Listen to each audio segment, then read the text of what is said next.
All right, guys, it's Bane again. So this video is going to be how to make a race and how to use it on the character sheet. So we are, I have gone and coded for the implementation of advanced races. So this will now be an option. Because we had no intention of doing this, we designed things a little bit differently than we would have otherwise. So it did quite a bit of work, or required quite a bit of work. So it may not be exactly like what you're used to, but it has all the capabilities. So, okay, so first thing, if you don't want to play the advanced races, just click this button and it hides it. Nobody even knows it's there. The players don't see this. So let's unclick it. All right, so you go to your options and you go to your sidebar. And if you do that, you can see now there is a race tab. All right, so we make sure that's showing. And then we go in here and we create our races. All right, so you can enter it just like out of the class menu, just right from the player's tome. So this is the name of the race. You could call it a drow. Okay, all the modifiers and stuff they get, racial abilities, they come from the skills list. So you can see we have some put in here. Let me find one that's got here's one, defensive bonus gnome. You just stick that in there. That's all you got to do is drop and drag, and then when you click on that, you can see that he gets a +2 bonus armor class when attacked by large opponents. All right, level 1 granted.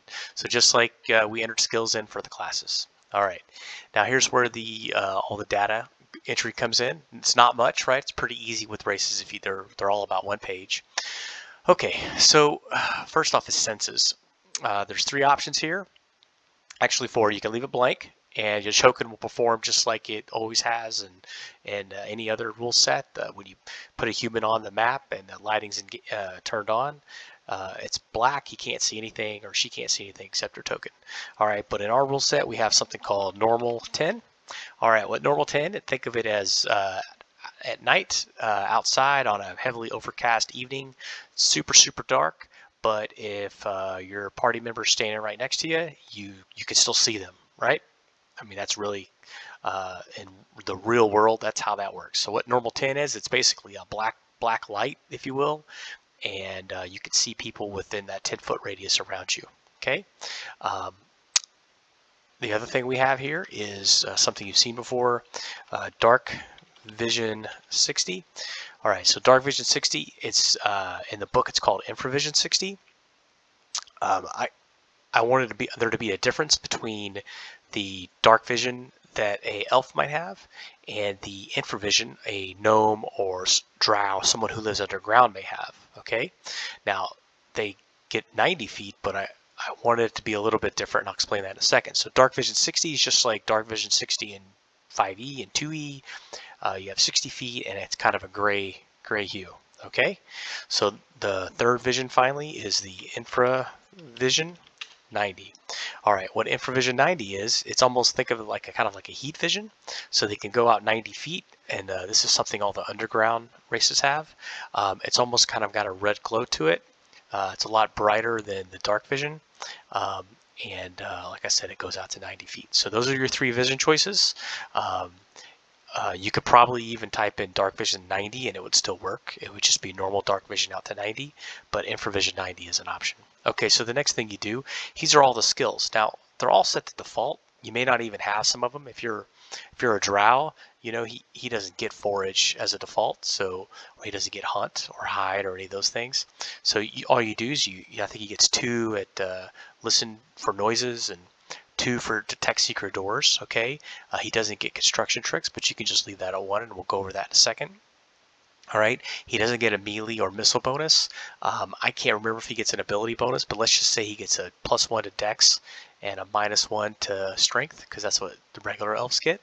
All right, that's all there is to it. That's all you have to do to enter the race. Okay, and then once you do that, you go to make your character. You got to make your character. So the first thing we do is give it ability scores. And then, because watch what's going to happen. So as we drop this, you can see his strength went down to 8, his dex went up to 10, his listen doors went to 2, his secret door went to 2, and all those rolls will work. Success and a failure. Okay, now there's this little button right here. Okay, if we click that button, we see that it brings up this little menu. It says select skills to display. So let's say he had a construction tricks. like he was a gnome, right? All you would do is you would just click that button and then construction tricks would pop. All right. Same thing with hiding. Same thing with forage, turn undead, and hunting. Now this is not in a window, so in a normal window it would create a child and it would be one right after the other. Here there's going to be gaps. Sorry, it's just the way it is, okay? So we'll have to get used to it. So just be aware, you select your skills and display them like this. And once they're selected, they're there forever. This is the turn undead roll, right? If he has the ability to turn undead, that's an untargeted one. If you target it, obviously goes through the table. Okay, you can see vision also appears down here at the bottom. It says Infravision 90, and that'll when the character's drugged to the combat tracker, it'll go with them. So then, next thing we'd want to do is add a class. So I'm going to make this obviously you can't make it an elf drow, right? That's not allowed if you're using advanced classes. Let's make him a, I don't know, they can be magic users, I think. No, let's not do magic user. Let's do a thief. Why not? All right, so he's going to be a thief. So we roll that. You can see the saves populate. We'll get rid of some of these. He's not going to have these. Okay, and you can see that the skills populate. Right. All right. Any class abilities would also populate. I don't even know if the thief has any. Read languages, use scroll, but he doesn't get that till 4 and 10. Okay, and you just made your character. It's that easy. Again, the movement will update. We just have to put something in there, and it's going to update for him. But other thing I want to show you is I did move around the character sheet. So what I did was I shrunk it. This can hold 5 weapons. Okay. I kind of moved everything up because it was just getting really long, and you can see the expiration kind of went to the side here, and I kind of pushed everything together there. So anyways, I hope you enjoyed the video, and I look forward to you guys playing this rule set. And don't forget to invite Bane to your games. Thank you.